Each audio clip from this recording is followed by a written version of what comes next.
Você me botou nessa roubada, Lucas. Silêncio aí, Pode vai. se amarrar aí. Silêncio aí. Capitão Kiko.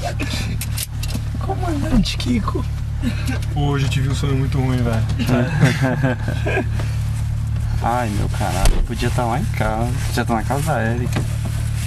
De boa. Que esquentador de nariz. O manche não funciona no sono, certo? Então, ó, sempre reto, ó. Tá? Ó, do outro lado, ó. Beleza. Tá vendo, ó? Certo? Conforme você vai pegando velocidade, mais sensível ele fica, ó. Tá vendo que tá vindo mais rápido? Agora eu vou dar uma freadinha de leve, ó. E vou frear agora só a roda direita, ó. Ó. Só a direita do freio. Tá vendo? Eu vou frear com... E não vem invertendo na sequência, delta, cara. Olha a rota serra ali foi na última. Poder acelerar por causa do nosso plano.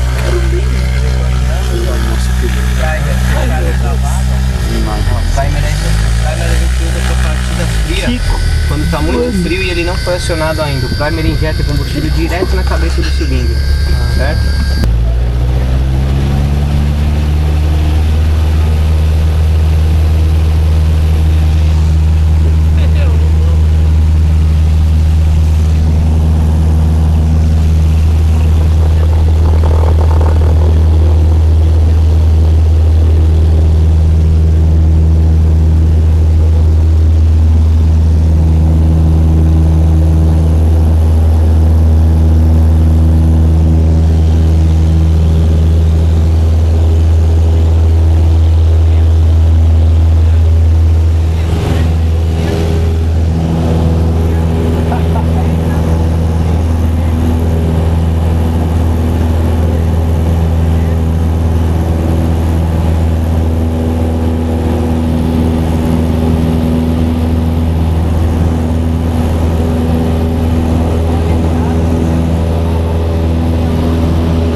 tava com o quê?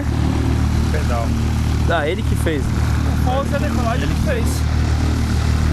Mas aquela desse dia foi Louco. Foi da hora aquela desse dia. Marcelo agarrou no meu pau. Muito bom. Tudo uma descidinha. O que acontece? Você viu? Sentiu? Deu uma... Deu. Mas era que tá. O abandono da aeronave tá contigo aí, ó. Ponto, ó. Corte do motor a gente já fez, abandono